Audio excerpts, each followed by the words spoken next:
This is The Roadmap with Ted Jenkin. Hey everybody, this is Ted Jenkin, and welcome to another episode of The Roadmap exclusively here on America's Small Business Network. Every week, we try to bring you on the roadmap some of the brightest and best CEOs and entrepreneurs, business owners from around the country that are either starting businesses, growing businesses, or one day they might exit stage left. Wouldn't we all like to do that? I'm excited today to have Jaxson. He's the CEO of Mission MightyMe. I wanted to do this interview because I think it's super cool when an entrepreneur breaks into something, especially when it comes to the medical field and people thinking about food, because there's so much discussion about that today. So I want to know just first, what was the inspiration to build this product? What got you inspired to do it? Well, sure. Well, first of all, thanks for having me on the show. Really appreciate it. But, 1 out of every 13 kids in the United States has a food allergy. Wow. That's over 6 My daughter did too, peanut butter allergies. Your daughter and mine as well. So, 6 million kids and my daughter's one of them. And when she was born, the pediatric guidelines said, do not give babies any nuts until they're 3. That's what they tell you. No egg until they're 2, no dairy until they're 1. We're rule followers. We did exactly that. She had she had a walnut right on time when she was 3 years old. Horrible reaction, food allergy kid for life. But when her little brother was born, this groundbreaking research was published in the New England Journal of Medicine that showed that withholding these foods from kids was just the worst thing we could possibly do. Right. That actually, if we get peanuts and other nuts and so forth into kids' diets super early and keep them in the diet, then the likelihood of them developing an allergy is drastically reduced. Wait, so let's debunk this for viewers right now. Traditional thinking is people watching this have a child, they go to their pediatrician, and what they find out is they say, don't introduce things like peanut butter or other kind of nuts until they're what, the age of 3? 3 years old used to be the common guidance. And so now there's a complete 180 shift in the medical field. And is there actually data right now that says you are better off when your child is a baby to introduce nuts, even if they could have food allergies? Because in a sense, they overcome it by the time they're 3? Well, we now know that it's very, very rare for a child to be born with food allergies. They actually develop over time.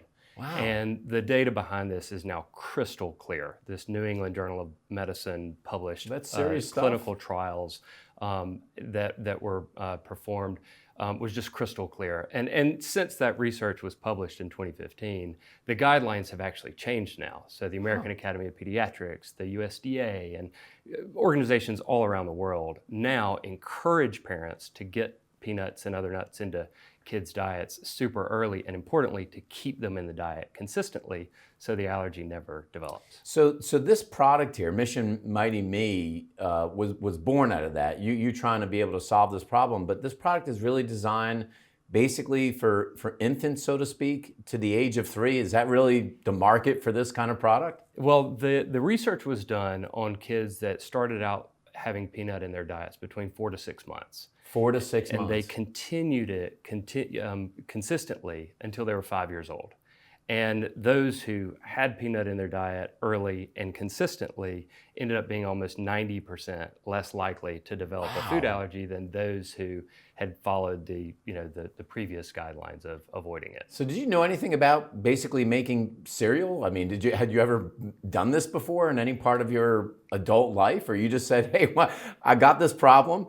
How did you go about trying to make the first product? No, neither my wife, Catherine, nor I had ever done anything in food. We were parents. We had this problem in that we had our newborn son who we needed to get nuts into his diet, and it sounded so simple. But when we had a 6-month-old with no teeth and we were thinking, how do we get walnut into his diet 3 times a week, we realized very quickly that it was virtually impossible. So we started our mission to make a quick dissolve puff that was all more than 50% nuts. And that's exactly what we've made. But going into it, we had never done anything in food. So JJ, before. you did your first one in your kitchen. Did you and your wife basically put a batch together and made a first pass at a dissolvable puff? Is that how this went down? We actually did try and failed miserably because it's not actually something that you can make in your kitchen. So we learned really quickly that it was something that we had to get great partners around in the industry to be able to make what we really wanted. So talk to us about this, because obviously a lot of people think they're going to make the next energy drink. Some people think they're going to make something they're going to put in every grocery store, Whole Foods, whatever it may be in America.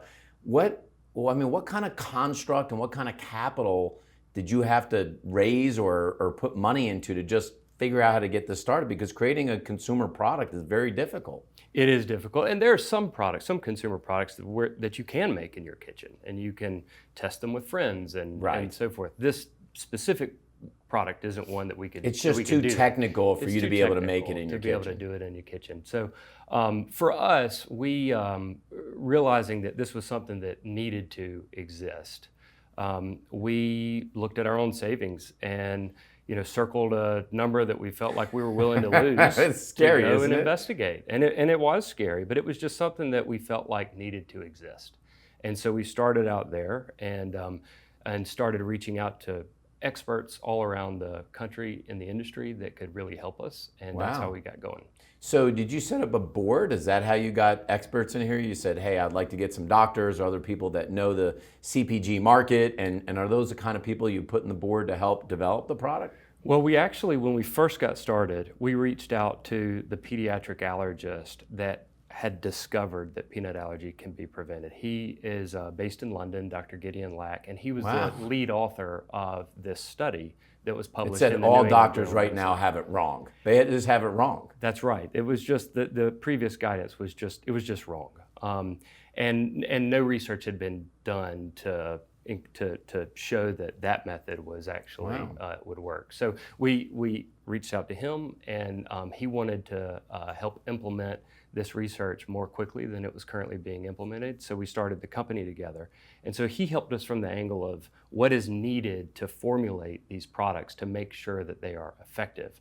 From there, we had to reach out to a whole wide variety of people across the country in terms of, okay, that's the concept, but how do we actually turn it into a product that's ready for an infant to eat?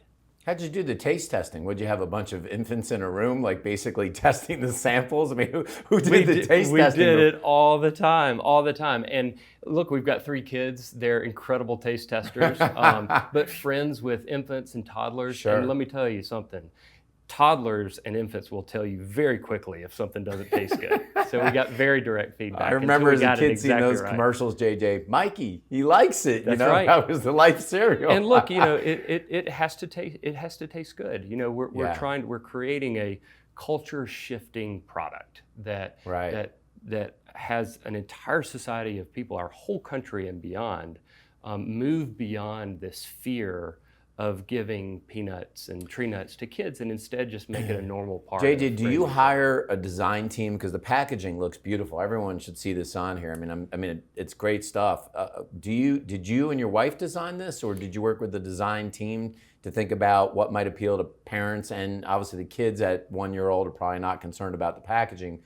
But it's got to quickly make sense to parents, right, when they see it. It does. It has to. And I'll tell you, this is our second version. Our first version was one that my wife and co-founder Catherine created with an artist that she found on Pinterest. And so well, that makes we sense. started You got to there. keep the budget lower sometimes. That's right. But this is we recently rebranded, and we're super excited about it because we've made it purposely tailored for retail and selling product on shelf where customers are walking by and they need to know what you're doing and what the product is inside immediately.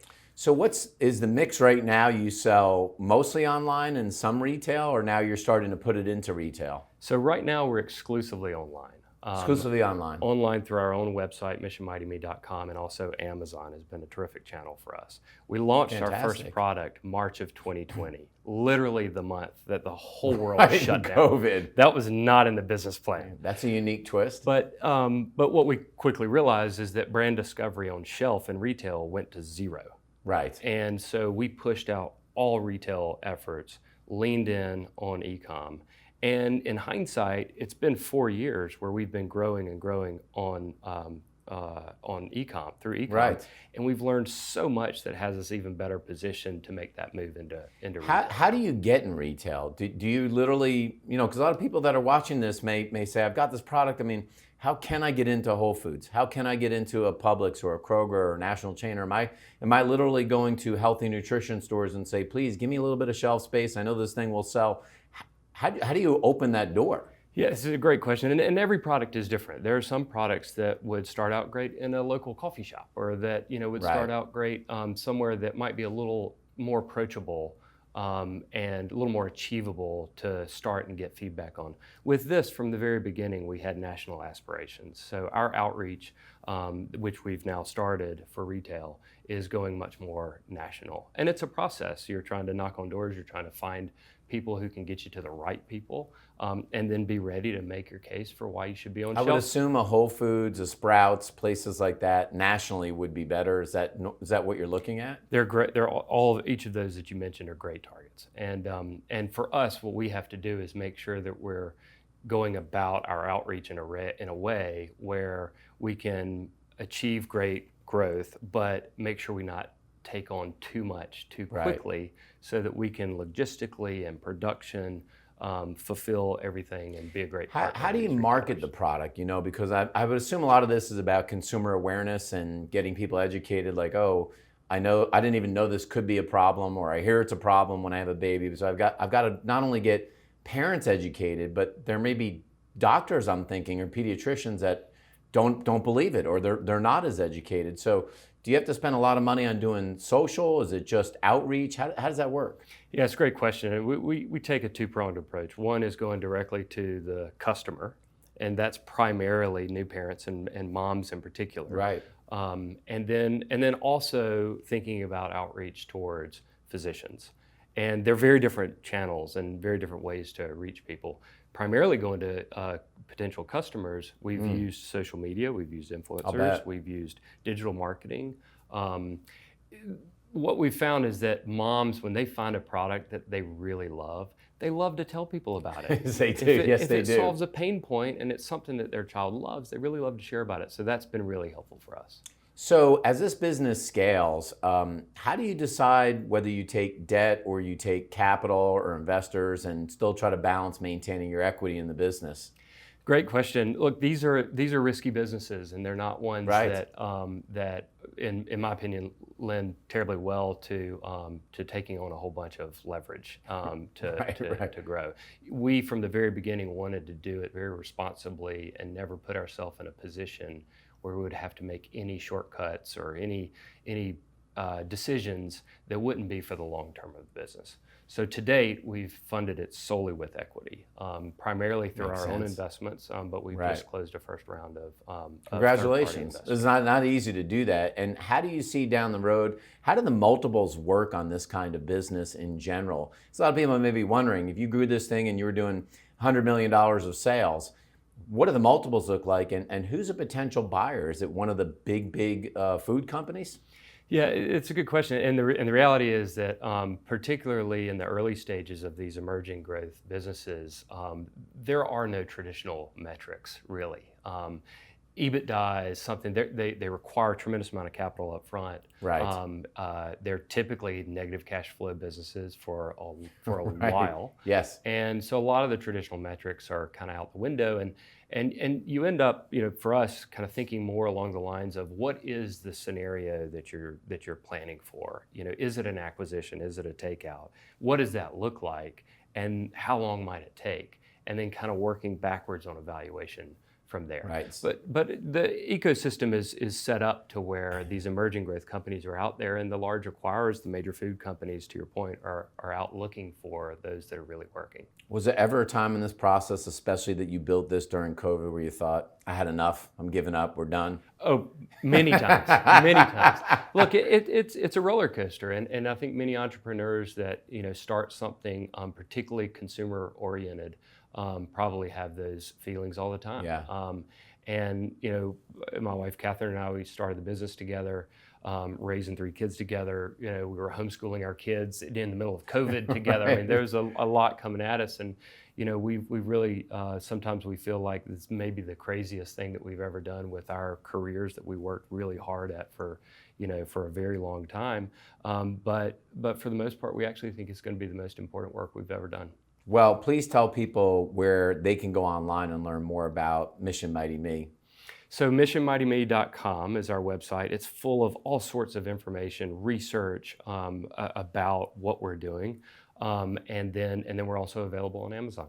Fantastic. Thanks for sharing your story today, JJ. Folks, when you think about starting your business and building out the roadmap, think about this simple thing. How do I solve a problem? When you think about what happened to Mission MightyMe and what JJ has done in here in solving a problem that many, many parents have across America, that's how you build the framework for a successful business. Thanks so much for watching this episode of The Roadmap exclusively here on America's Small Business Network. We'll see you next week. Thanks for watching The Roadmap with Ted Jaxson.